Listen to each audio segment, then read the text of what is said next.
Okay, we don't have here the perils of Pauline. We have the trials of Teresa. Yet another attempt to get good sound in advance of new equipment, which hasn't yet been delivered. Okay, another journal, of course. This one also from January 5th, 11:19 a.m. The Mayan day was 2 storm, and this is the third journal from that day. Choosing beliefs or science as philosophy. Time is collapsing. Wow. A third journal entry already today, and it's not even noon. Like I said, time is collapsing. Ha! What a hoot. Oh well. Letting go of expectations, of all considerations of how things used to be, of how they should be, that is fast becoming a swear word to me, should. Yick. I notice having to take deeper breaths frequently. The physical changes are oncoming, stacking up on each other in some strange ladder-like creation, pulling me up into higher awareness, higher consciousness. Toxins are just pouring out of various areas of this body into the bloodstream, out of the cells, out of the organs, the chakras, and eventually into the skin, the sweat, the excrement, to be washed away by the dear water. Sorry if that grosses someone out. It is a basic reality of the rise in consciousness, though, that the higher frequencies, as they enter the body, chase the contaminants out, and we're all being exposed to these higher frequencies.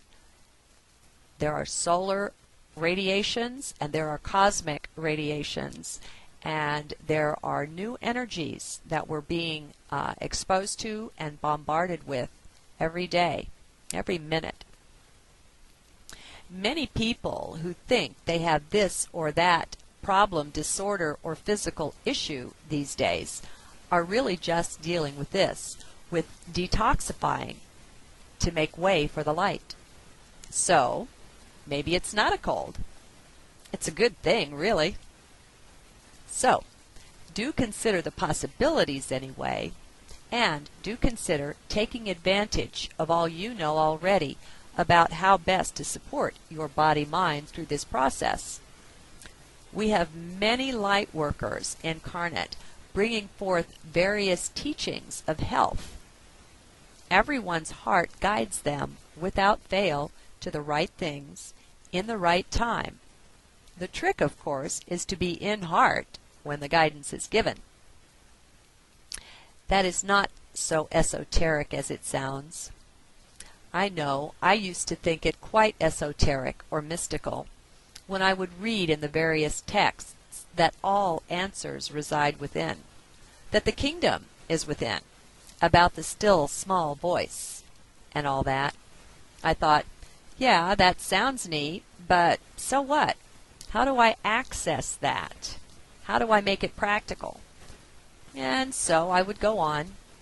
I agreed with it in theory, but not knowing what to do, how to access it, I would just go on, and then usually forget about it. Wow. That seems like another lifetime now, so far away, so kind of unreal. It seems like I have lived many lifetimes since then.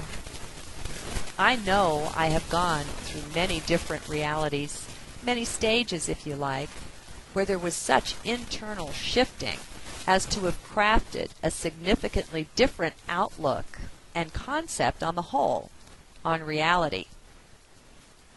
That was all before entering the no-mind, though. Entering the no-mind was a major break with the past, a major shift in awareness for me. Until we abandon our total reliance on our beliefs, our complete sureness that we know what is real, and eventually that we know anything at all, and I say this with all seriousness, until then, we are not able to disassociate sufficiently from our beliefs to take a dispassionate look at them. It is not like we have to give them up forever, you know. It is not that, for they are always there, ready to be taken up again, if we like. We do need to let go of our stranglehold on our beliefs, however, if we want to have our vision upgraded and begin to see inside the self with a little more clarity. How do you craft your reality? Perhaps you are aware that you craft your own personal reality based on your beliefs? If not, then I introduce this concept to you. Yes, there is also a set of joint agreements we have regarding how things work here in 3D, but that is amazingly flexible. Ask anyone in an asylum, they know, and there are miracles produced around the world every day. Some have fear around that. Well, let it go if you can.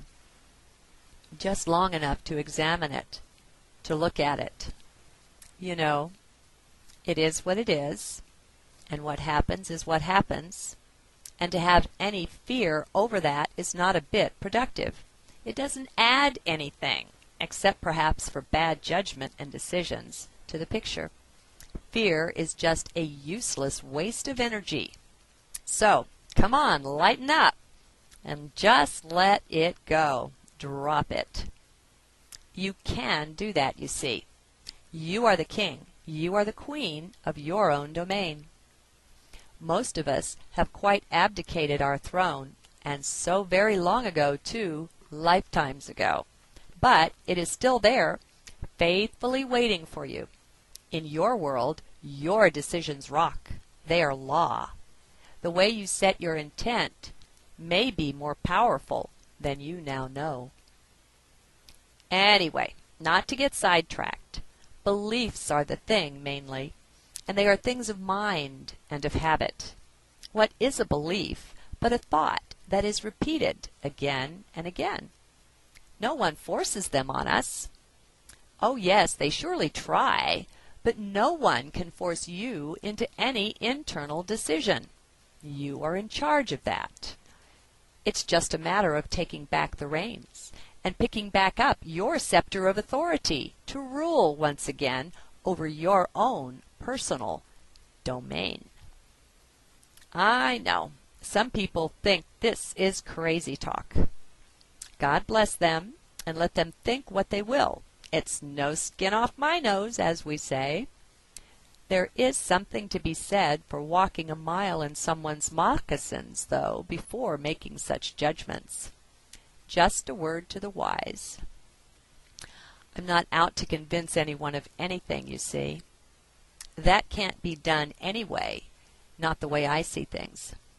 No, you are the ruler of your own domain, and I champion your right to do that.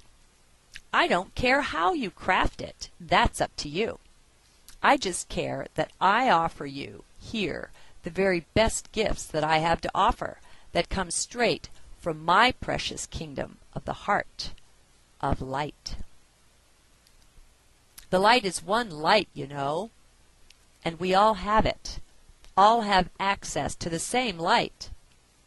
People got it wrong in the founding document, the Declaration or the Constitution or whichever, regarding equality. Some people just don't get that, and they think they can impose their idea of equality on the rest of us. They're very sincere. The reality, though, is equal opportunity, equal availability. It does not mean equal distribution, equal results. My God, that is a total distortion of the original intent of it, and the founding documents support this. Equality. It's the same as saying the sun shines on the just and the unjust alike, like that. It's all equally available to everyone.